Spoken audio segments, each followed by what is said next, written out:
Soy Óscar Peña, Chief Digital Officer de Grey España. Hemos presentado un estudio titulado Future Shock 2, donde hace mención a cómo nos encontramos en un momento crítico en este momento en cuanto a innovación tecnológica y cómo esos avances que están por venir en los próximos 20 años pues van a cambiar radicalmente la manera en que trabajamos, la manera en que nos relacionamos y la manera en la que, de una manera u otra, pues vamos a asumir el entretenimiento que tenemos entre nosotros. En realidad el título hace referencia a un título de un libro de Alvin Toffler que publicó en los años 70, en donde los cambios acelerados en los que se está produciendo la tecnología están produciendo un shock cultural donde a las personas pues les cuesta asumir qué es lo que va a venir en el futuro. Nosotros hemos intentado abordar esto desde una clave de la ciencia ficción. El mismo Alvin Toffler decía que la mejor profilaxis del futuro para entenderlo es la ciencia ficción, situando tres escenarios cotidianos de la vida, tanto en el trabajo, en el ocio, como de las relaciones personales, y cómo en los próximos 30 años nuestra sociedad va a verse cambiada totalmente. Entre los factores que van a cambiar y las principales conclusiones del estudio se encuentran que es, yo creo que la segunda vez en la historia en la que todas las tecnologías están relacionadas. Tenemos entre nosotros tecnologías como el 5G, como la inteligencia artificial, como el Internet de las cosas, que realmente nos van a crear un contexto basado en data que nos va a permitir, evidentemente, modificar muchos de nuestros comportamientos a futuro, pero también la manera en la que abordamos todas nuestras tareas diarias.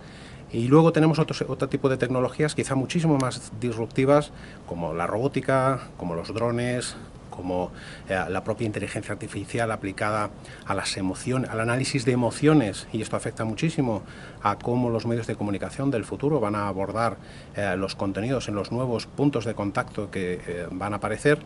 Y luego, sobre todo, nos vamos a encontrar un escenario en el que todas estas tecnologías unidas entre sí pues van a simplificar la vida de las personas a través de nuevos procesos de automatización, a veces muy pequeños. Por ejemplo, Microsoft está estudiando en este momento cómo aplicar la inteligencia artificial a microtareas para desviar la atención de los trabajadores a las tareas diarias que hacen mientras consultan pues Facebook o las redes sociales. Cómo optimizar el trabajo para dedicar el resto de nuestro tiempo a las tareas más creativas. ¿Y en cuanto a futuro? En cuanto a futuro, lo que tenemos frente a nosotros es, yo creo que un cambio radical, es una agitación completa de lo que hemos visto hasta la fecha. Yo creo que todas las áreas de actividad, desde la logística hasta el transporte, hasta el ocio interactivo, se va a ver modificado en una manera en la que no somos conscientes. Y eso es lo que está produciendo ese shock que hemos hablado antes, porque en este momento no somos conscientes de lo que está por venir, nos da cierto miedo o estupefacción, pero lo que tenemos que hacer ahora mismo es, y es una de las claves del informe, es convertirnos en futuristas, en invertir, en avanzar, en realmente no mirar al corto plazo, sino pensar qué es lo que está por venir y cómo todas esas tecnologías las podemos hacer coincidir entre ellas pues para crear entornos de colaboración, de cooperación, de trabajo y de oportunidad que nos reporte especialmente al mundo de la comunicación y de las agencias de marketing pues nuevos escenarios de trabajo insospechados. Por ejemplo, ¿alguno de ellos? En estos momentos las agencias están invirtiendo mucho en inteligencia artificial aplicada a medios, pero sin embargo estamos dejando de lado los nuevos puntos de contacto que ya se anticipan a futuro, entre ellos, por ejemplo, la voz, y todavía no hemos hecho un ejercicio profundo de cómo trabajar con la voz, sobre todos esos puntos de contacto que van a estar en nuestro entorno, puntos de contacto en los que la voz va a representar un punto esencial de la comunicación, donde tenemos que cambiar radicalmente la manera en que interactuamos entre las personas y las máquinas, cómo activamos esos dispositivos, esos más de 46 millones de dispositivos que va a haber en los próximos 10 años alrededor nuestro, y cómo desde las agencias podemos, por un lado, introducir elementos publicitarios y, por otro lado, cómo podemos facilitar a las empresas, con nuestro entendimiento de la comunicación, cómo interactuar al final con las personas, que es de lo que se trata, para que parezca lo menos intrusivo posible. ¿Y publicitariamente esto empezará por? Publicitariamente, yo creo que esta comunicación va a empezar por los puntos de contacto más próximos que tenemos. De momento tenemos en el mercado, evidentemente, los sistemas y asistentes de voz. Todavía no hemos explorado las potencialidades que tienen todos estos asistentes. Bien, es cierto que nos da miedo por la tensión que se produce, el hecho de que recopilen ciertos datos y estén activos en la escucha. Y va a empezar por ahí. Los primeros medios publicitarios que vamos a tener van a estar sobre soportes de asistentes de voz, y luego, por otro lado, la voz aplicada también a los podcasts. La inteligencia artificial se está ya experimentando porque desde el punto de vista de la publicidad programática existe un enorme abanico de posibilidades en el mundo del podcasting.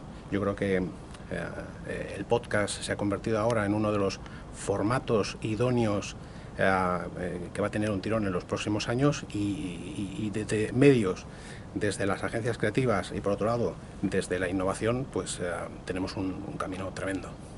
Con la nueva directiva de iPrivacy, ¿cuál será la clave para lo que viene y si será demasiado intrusivo este sistema de asistentes de voz en los que hasta ha sido convocado a juicio como testigo un asistente de voz para acreditar que alguien estaba frente a su aparato en tal día y en tal hora? Yo creo que estamos en el principio del cambio. Cuando hablaba, precisamente el título hace referencia a eso, ¿no? El shock es cuando se introduce una tecnología que es disruptiva en el mercado. Tenemos un contexto evidentemente legal que afecta sobre todo a personas. Detrás de toda tecnología hay personas, y lo primero que nos hace sacar es cuáles son los límites, evidentemente, en cuanto a privacidad del usuario.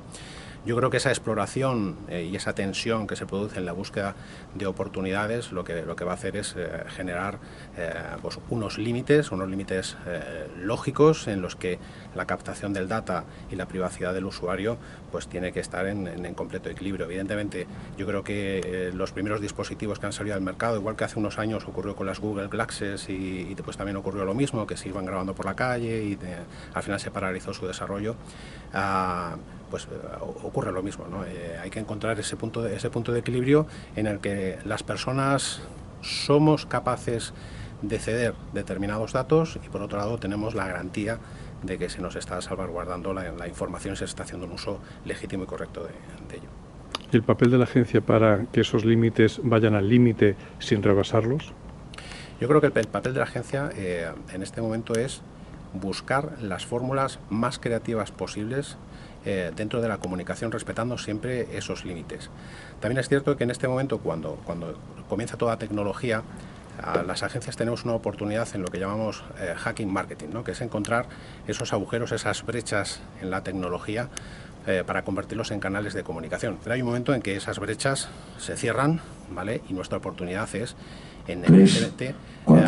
centrarlo en la creatividad, que es al final nuestro gran valor, nuestro gran papel, y donde tenemos que enfocar el desarrollo en estos puntos de contacto.